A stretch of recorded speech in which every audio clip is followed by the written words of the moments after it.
Chapter से जुड़े महत्वपूर्ण प्रश्न उत्तर।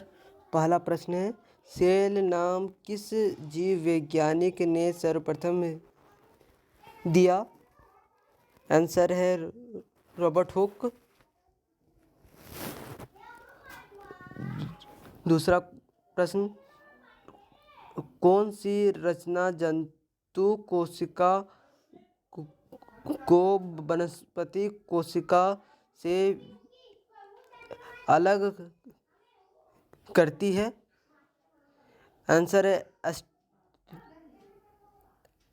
सेंट्रियोल। आंसर है सेंट्रियोल अलग करती है। व्याख्या है, पादप व जंतुओं की कोशिका की संरचना अलग अलग होती है जो पादप को जंतुओं से भिन्न करती है।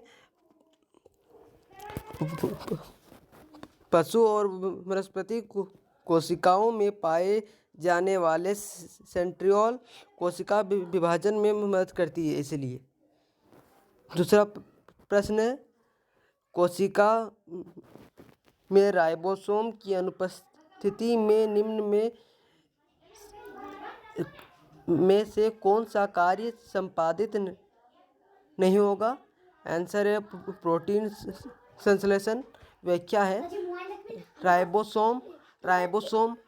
राइबोसोम सजीव कोशिका के कोशिका द्रव में स्थित बहुत ही सूक्ष्म कण है जिसकी प्रोटीन के संश्लेषण में महत्वपूर्ण भूमिका है।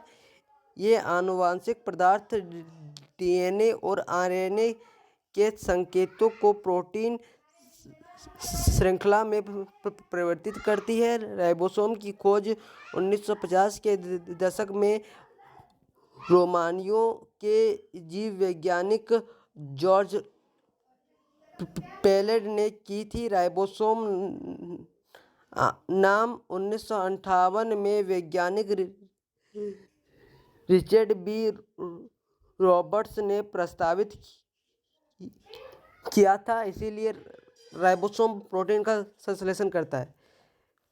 ठीक, हमारी बात सुन ली। चौथा प्रश्न है, यदि माइटोकॉन्ड्रिया काम करना बंद कर दे तो कोशिका में कौन सा कार्य नहीं हो पाएगा? आंसर है भोजन का ऑक्सीकरण, क्योंकि माइटोकॉन्ड्रिया में ही भोजन का ऑक्सीकरण होता है। व्याख्या है, जीवाणु एवं नील हरित शैवाल को छोड़कर से सभी सजीव पादप एवं जंतुओं के कोशिका द्रव में अनियमित रूप से बिखरे हुए दोहरी झिल्ली आबद्ध कोशिकाग्र को सूत्र कणिक या माइटोकॉन्ड्रिया कहते हैं। श्वसन की क्रिया प्रत्येक जीवित कोशिका के कोशिका द्रव एवं माइटोकॉन्ड्रिया में संपन्न होता है। श्वसन संबंधित प्रारंभिक कोशिकाएं साइटोप्लाज्म में होती है तथा शेष क्रियाएं माइटोकॉन्ड्रिया में होती है। चूंकि क्रियाओं के अंतिम चरण में ही अधिकांश ऊर्जा उत्पन्न होती है, इसलिए माइटोकॉन्ड्रिया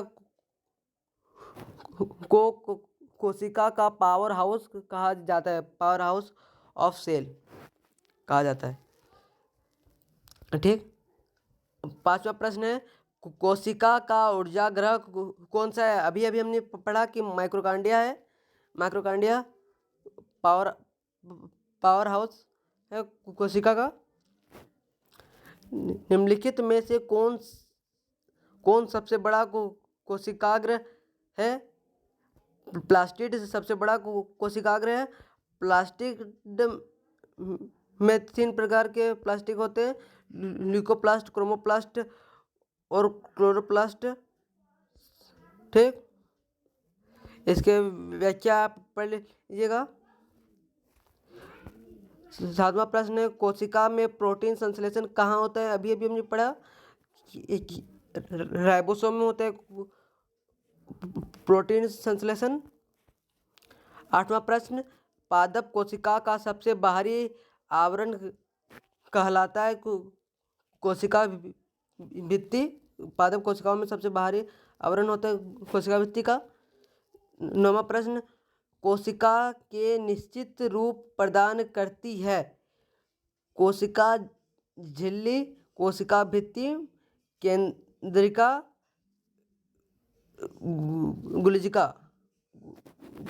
गोलिजिका। आंसर है कोशिका भित्ति प्रदान करती है, बाहरी आवरण प्रदान करती है और निश्चित रूप भी प्रदान करती है।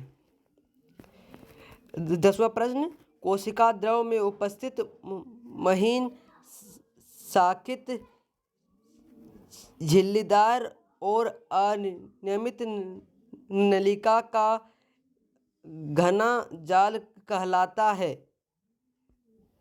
अंतर प्रद्रव्य जालिका। व्याख्या है,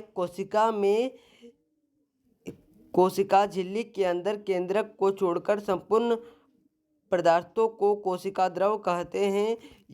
यह सभी कोशिकाओं में पाए जाते हैं। वह कोशिका झिल्ली के अंदर केंद्रक झिल्ली के बाहर रहता है। यह रवेदार जालीनुमा अर्धतरल पदार्थ है जिसे अंतर प्रद्रव्य जालिका कहा जाता है।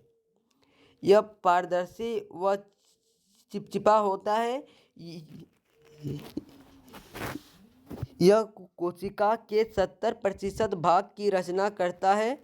इसी रचना